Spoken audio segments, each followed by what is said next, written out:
Hello mga Lods. Ito tuloy-tuloy tayo. Nandito na naman tayo. Pag-usapan natin mga Lods yung dating uni, yung unit team na akala natin ay napakatatag. Akala natin totoo, di ba? Sabi nga nung pinagtatalunan kasi ito guys kung sino talaga yung nagsimula ng gulo na to.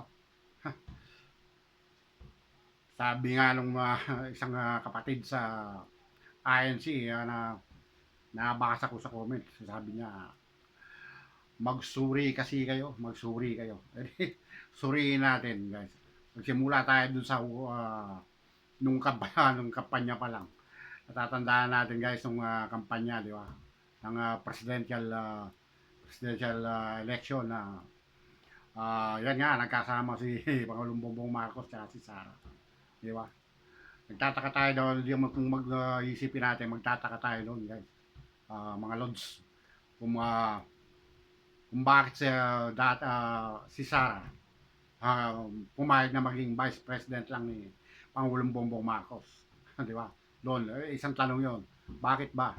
Oh, isang sagot doon di ba? Kung talaga siya, desidido siya na tumakbo ng presidente noon. Kasi walang makakawat diyan, di ba? Oh, tapos sabi nila, dahil daw kay Sara Duterte hindi magiging pangulo si Pangulong Bongbong Marcos, parang baliktad yata. Hindi ka naman mapapayag na magiging vice presidente lang kung talagang sa alam mo na malakas ka. Dahil pumayag kang maging vice presidente lang si Pangulong Bongbong Marcos. Alam mo kasi na talagang mabigat na kalaban si Pangulong Bongbong Marcos, di ba? O doon, may sagot na doon, di ba? Sa akin lang yon. No. Tuloy tayo. Habang tumatakbo yung mga araw na halalan, magkasundo na si Pangulong Bongbong Marcos at Sara, di ba? Ay kita natin yan. Pero bakit yung dating Pangulo na si Rodrigo Duterte, di ba? Hindi pa tapos yung halalan. Kasalukuyan pa lang ng halalan noon. Meron siyang pasabog kagad kay Pangulong Bongbong Marcos, di ba? Meron na kagad na may bagayan. May mga salita ng gano'n na may bagayan. O, di ba? Parang meron kagad ng bakit magtataka tayo. Alam niyang na magkasama yung anak niya at si Bongbong Marcos. Magsasalita siya ng gano'n. Parang meron kagad siyang pasabog. Di ba? Magtataka tayo doon kagad. Di ba? O ngayon, nagtagumpay sila. Naging Pangulo. Si Pangulong Bongbong Marcos. Akala siguro nila, mapapasunod nila. Ang akala nila, mapapasunod nila si Pangulong Bongbong Marcos. Pero ako, tensya ko dyan, halalan pa lang, wala pang nanalo. Meron na kagad nakaplano dyan. Yung mga grupo ng Duterte. Meron kagad yan. Tapos na kagad sa kanila yan, alam na nila kagad yung mga gagawin nila. Yung mga balak nila. Di ba? Noong umupo sila, di ba? Ang gusto pa nga ni Vice President Sara Duterte no, di ba? Ang hawakan niya yung National Defense yata, yung ewan ko pero yun ang lumalabas noon. Ibinigay sa kanya yun nga, DepEd, di ba? Eto na, nung nakaupo na sila, unti-unti nakikita natin yung pagbabago. Lalo na nung umpisa ni Pangulong Bongbong Marcos, una, ha? Yung mga natatandaan lang natin, anong ginawa ni Pangulong Bongbong Marcos? Yung Pogo, nasilip niya yung Pogo. Sobrang, di ba? Lumabas si Alice Go, di ba? Yan, doon nakita natin na umpisang magalit yan. Yung mga yung magkahiwalay sila, yung talagang nagumpisang parang nagalit yung mga yung grupo ni Pangulong Duterte dati, di ba? Kasi siyempre kasama niya yan, yung anak niya, yung Sara, di ba? Oh. Tapos nung eto na, nabuksan yung mga kaso ni Kibuloy. Oh, nabuksan yung kaso ni Kibuloy. Natural, hindi pa payagan ni Pangulong Bongbong Marcos yung mga ganyang gawain. Samantalang noon si Kibuloy, panahon ni Rodrigo Duterte na ang daming kaso niya pero nalulusutan niya, di ba? Eh, walang kahit na ano yung kaso diyan, nakakalusot yan. Nung eto na si Pangulong Bongbong Marcos na.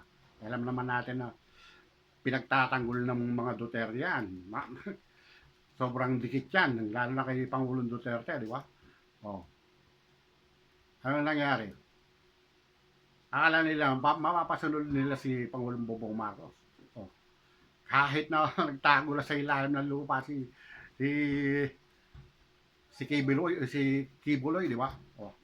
Anong nangyari? Di ba? Nahuli pa rin. Oh, ngayon nakakulong na, di ba? Nakakulong na. Oh. Nakita natin noon kung paano idepensa ng pamilya Duterte si Kibuloy. Kaya lalong sumabog yung galit nila sa Pangulo. Doon pa lang titignan natin sino yung mali. Di ba? Bakit mo kukusitin yung ano ba hindi discipline mga kaso ni Kibuloy? Di ba? Oh. Nakita natin lalo na yon, nakasabay yung Pogo tsaka yan yung kaso ni Kibuloy. Di ba? Si Kibuloy, yan yung kung natatandaan niyo, yan yung nagsabi na hawak niya yung mga kaluluwa natin. Kung nag-iisip ka talaga, kung sabi nga kung matino yung pag-iisip mo, di ba? Doon pa lang na parang maisip mo kaagad kung sino yung tama at saka mali. Kung saan yung mabuti at masama. Di ba? Alam mo talagang alam mo kaagad kung saan sa kapapanig dapat eh. Tuloy natin.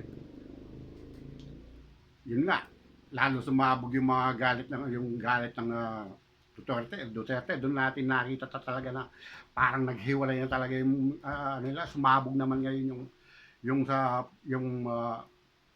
sa DepEd, yung kaso ni Sara. Oh. Siyempre, nakita siya ng pruweba, mga ebidensya doon sa confidential fund, lalo na sa 125 million confidential fund, di ba? Oh. Alam nga naman na pabayaan ni Pangulong Bongbong Marcos yan. Yan ang ano ni Pangulong Bongbong Marcos. Nalabanan talaga yung lumalaganap na korupsyon talaga, di ba? Tsaka yung ebidensya, Lods, ebidensya doon, alam natin lahat yan. Meron pa nga mga piyatos na lumabas na pangalan na ginamit doon sa di ba? Oh. Sino yung makakalimot doon?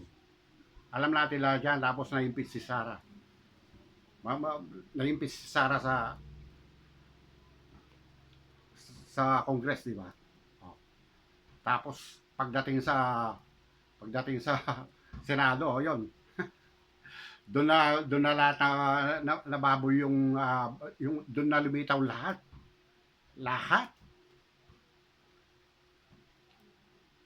Nilabag nila. Ang daming nalabag doon. Sa totoo lang. Oh. Kaya isipin natin, bakit ba nagkakagulo ngayon? Dahil ba sa sinunod ni Pangulong Bongbong Marcos? Lalo na ngayon. Oh. Itong pinakauli nga, yung issue sa flood control, di ba? Sino bang nagbunyag? Palagay natin kung hindi binunyag ni Pangulong Bongbong Marcos yan. Palagay natin tuloy-tuloy yan. O, hindi tayo nakasigurado, baka noong pa nangyayari yan. Kung hindi ibinulgar at nakita ni Pangulong Bongbong Marcos yan, baka nga abutin pa naman ng mga apo-apo natin hindi matutukog yan. Di ba? Kaya nga dapat pasalamat tayo, hindi yung puro ako sa tayo. Pasalamat tayo dapat sa Pangulong Bongbong Marcos eh.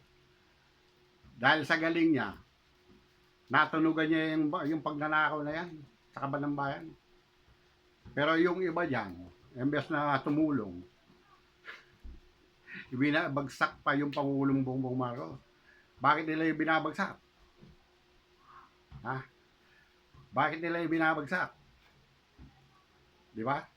Pwede nga yung mga kasangkot diyan na tinamaan diyan sa pwede niya yan ang mga nanggugulo eh. Ha? Yung mga doon sa mga nananawagan na bumaba si Pangulong Bongbong Marcos. Ano? Ipapalot niyo isang magnanakaw din. Nakatulad ninyo. Para pagka nandun na nga naman, wala na si Pangulong Bongbong Marcos. 100% absuelto kayo. Kaya magtataka kayo. Etong si Saldi ko, di ba?